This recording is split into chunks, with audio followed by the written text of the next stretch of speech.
Today's Amelia story.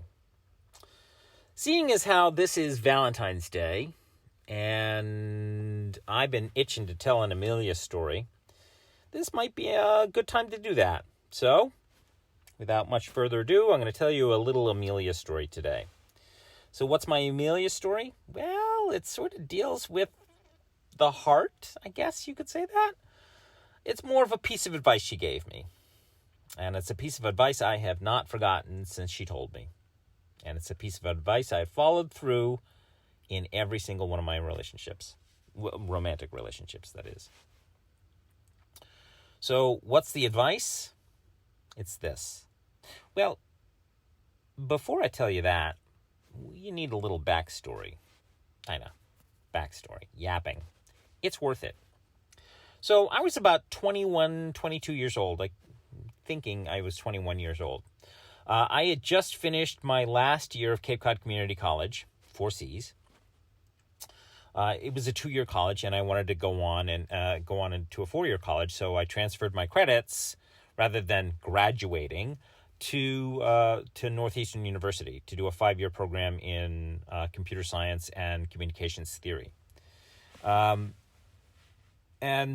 there was a 6-month gap between that actually happening. So in the interim, I ended up getting a job through my brother at the Boston University Theater. And my brother ended up working for about a week there, and then he went on to do his artistic thing. And I, on the other hand, ended up sticking around. Hung out at the shop and learned an enormous amount about woodworking and metallurgy, which I would later on take in somewhere else. Basically, how to build a wall for a set, which I had never learned before, even though I was a theater person. Long story short, I needed a place to stay and ended up staying at my grandmother's house. My grandmother's house was about 5 miles from the theater. You took the 33 bus from Wambeck Street to Dudley Station, and then took the number 1 bus from the station all the way up to Huntington Avenue. That was about a 40-minute bus ride, but it was easy to get to, and I had loads of time to draw and to think before I started my day's worth of work. I learned a lot at the shop, and I've forgotten most of it, but at the time I was like, oh my God, I'm learning a lot. At the time, I met this girl. There's always a girl in these stories. Her name was Virginia. Ginny, as I called her. She didn't like to be called Ginny, but I called her Ginny. Gin. She was everything that I was not, and seemingly so refined, and at the same time very prickly about everything. But I liked her for some reason, and I couldn't quite put my finger on it. I just, I'd be around her, and I'd lose my mind. I was head over heels and heavy like. Not love, like. About 3 years earlier, I'd met my first girlfriend and fell madly head over heels in love with her, and I knew the difference between like and love, at least. But for some reason, that relationship just did not teach me about how to be with this person at all. I was just expecting it to be more of the same, and it just wasn't. And at the time, while I'm staying at my grandmother's place, I would basically sit with my grandmother every day before I went to work and get to know her, because here's this great resource that that is basically my life, where I come from, and I know nothing about her. More important than that, my grandmother was not an easy person to get to know, or at least as far as I was concerned. She was kind of sort of, standoffish to me, or I just felt intimidated by her. I would learn to not be intimidated by her, but eventually I would learn how to be with my grandmother. She was a great lady. She really was, and I'm eminently grateful for the time that I spent with her. So basically, what I would do every day before I would have to go off to the shop, and then later on, because they needed a stagehand, I ended up getting my union card because of that job, and then ended up working on stage. So basically, every day before I would go to the theater, I sat with my grandmother and picked her brains clean about where I come from, my family, because I didn't get that information from my own mother and my own father. So one day I'm sort of, in the ups and downs with Ginny, and I need some female advice. I don't know how to deal with this, what to do with her. I like her a lot, but I'm beside myself. So I said, Grandma. She said, Now, my grandmother would usually address me one of two ways. It was either boy or Araba. Boy, what's your name? Today I was boy. She said, boy, what you want? I said, I got a little girl problem. And she said, what you want? So I told her about Ginny. And she listened patiently. And then she said to me, boy, I'm going to give you a piece of advice. You're not going to believe me. You're not going to listen to me.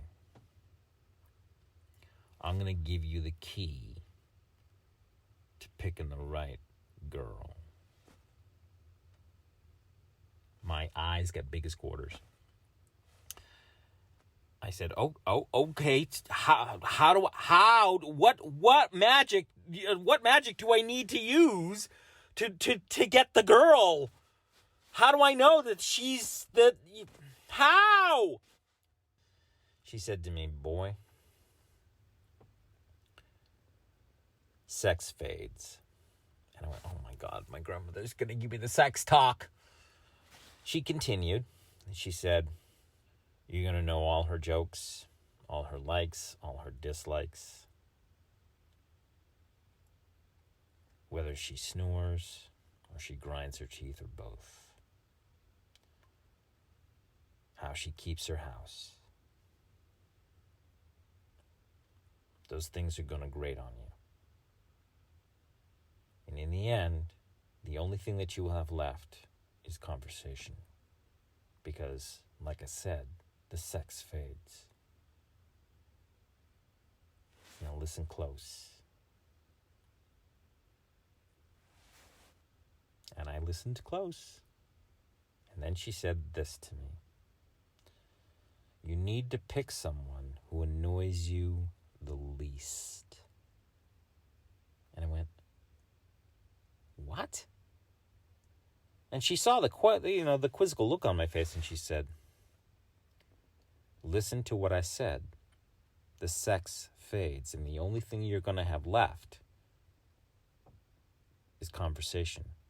So pick somebody who annoys you the least. I shook my head, thanked her kindly, and then went off to work. A couple of days later, my grandmother's words were ringing in my ears. Ginny ground her teeth in her sleep. She chattered constantly. The things that started to annoy me, that had been there all along, annoyed me. And I just chose not to listen to them. Because, say it with me, I was picking somebody not because they annoyed me the least, but because of whatever. Well, shortly thereafter, Gina and I broke up. Either she broke up with me or I broke up with her. I think she broke up with me. And thank God. A couple of weeks went by. I was moping around, and my grandmother saw that, and she said to me, boy, I was boy then, you look like you got girl problems. I said, I do, Grandma, I do. That girl I told you about, and I told her what happened, she said, be thankful. So what happened? I said, so I told her what happened. She said, sounds like she annoyed you. And she did you a favor. She was right. She did. And I knew it. And I stopped moping around. She was the wrong person for me, and I knew it. A little while later, my grandmother, I'm sitting with my grandmother before work, and I said to her, "So, how do I know to pick someone who annoys me the least?" And she said, "You'll know. You'll know it right from the get-go. And it will last a long time. You'll know." You know what? From that day until this one, my grandmother was 100% correct. You just know. About 6 months went by. I was at Northeastern at that point, and I met a girl. See, I told you, there's always a girl in these stories. And one thing led to another, and I couldn't stop anything with her. We spent every waking moment together for a year and a half. And my grandmother's words were ringing in my ears. She annoyed me the least. And now I understood what she meant. So that's where I'm going to leave you today. Thanks for listening to my story. I hope you found it entertaining. And if you did, great. If you didn't, sorry for that. I'm still finding my story feet. That said, I look forward to seeing you somewhere on the road. Bye!